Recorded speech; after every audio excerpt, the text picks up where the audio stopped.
contra Dewey or Frere, right? Giussani flat out acknowledges that the teacher is a human person who embodies in one way or another some form of tradition, that there is no way to rid ourselves of the past.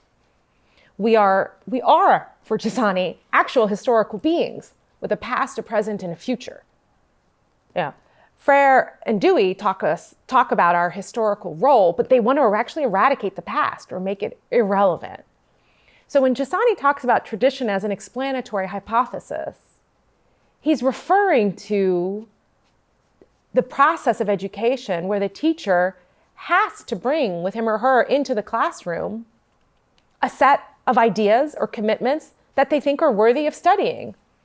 Otherwise, what are we doing, right? So, and I think clearly with Dewey and Frere, the teacher's bringing something into the classroom, though they don't entirely acknowledge it, right?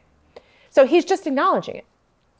But he's also acknowledging that young people want to have the chance to examine the past and examine what that tradition claims about truth or about the material world or about human nature or about science.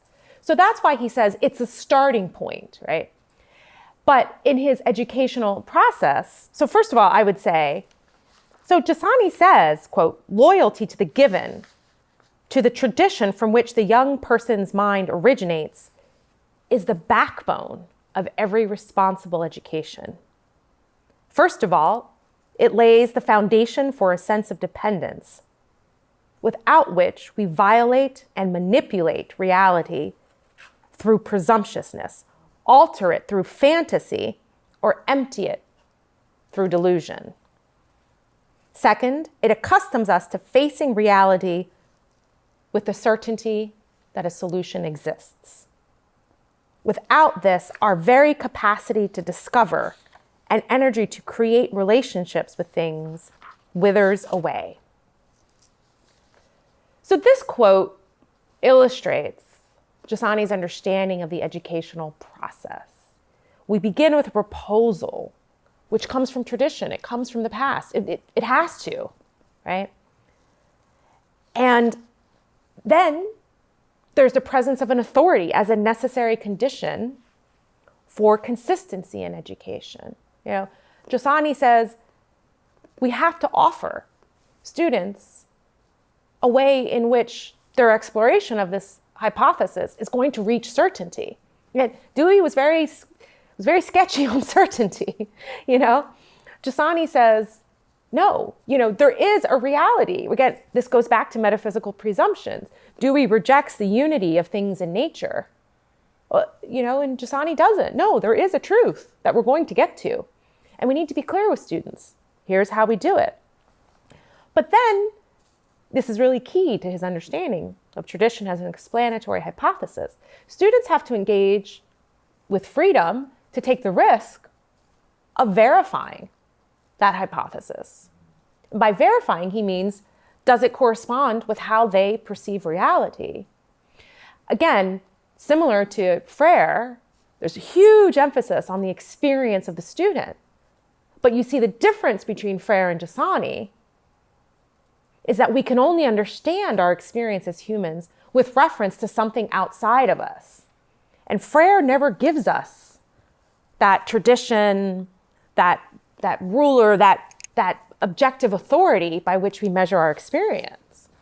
And so what Giussani was witnessing as students were marching in the streets and tearing things down and rejecting the curriculum and rejecting authority, what he was observing was that this destruction of the past and the denial of authority was not producing liberation.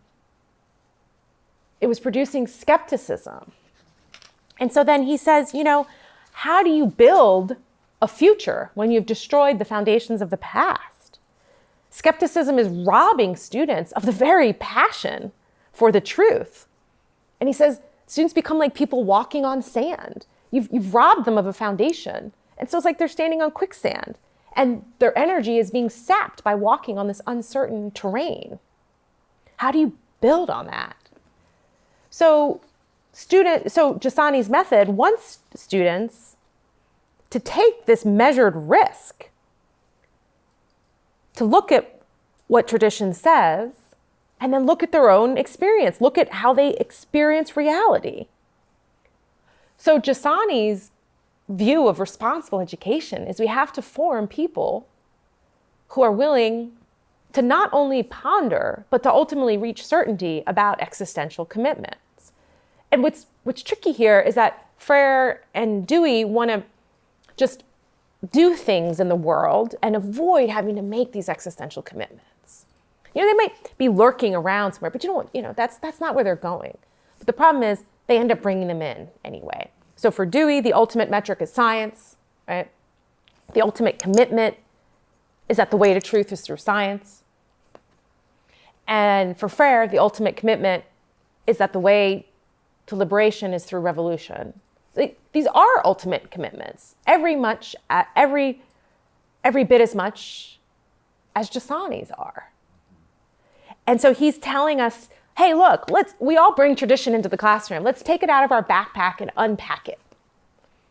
And if you ask me why I was drawn to Giussani, because that verifies my experience as a teacher, that, there's ways in which we talk to teachers as if they can strip themselves of their personal identity, of their own thinking process, their own commitments, and walk into the classroom as a blank slate, simply presenting ideas.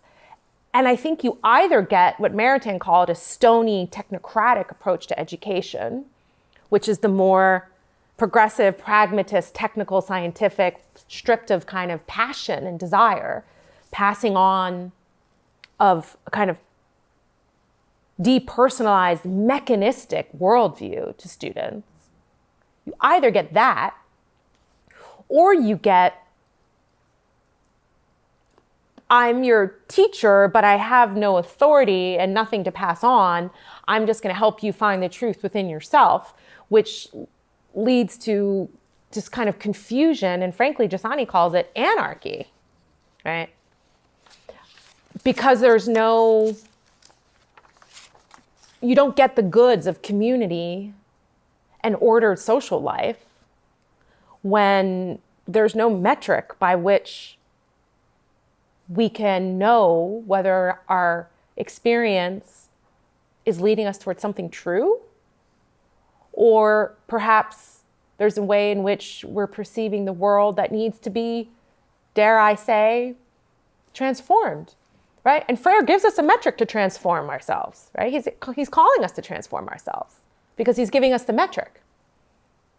So Giussani's method resonates with me because students want to pursue the truth with passion, and they at least want to know what tradition you're coming from. It seems more authentic to how I actually teach. Giussani's method does. You're bringing your real self, which to the enterprise as a teacher.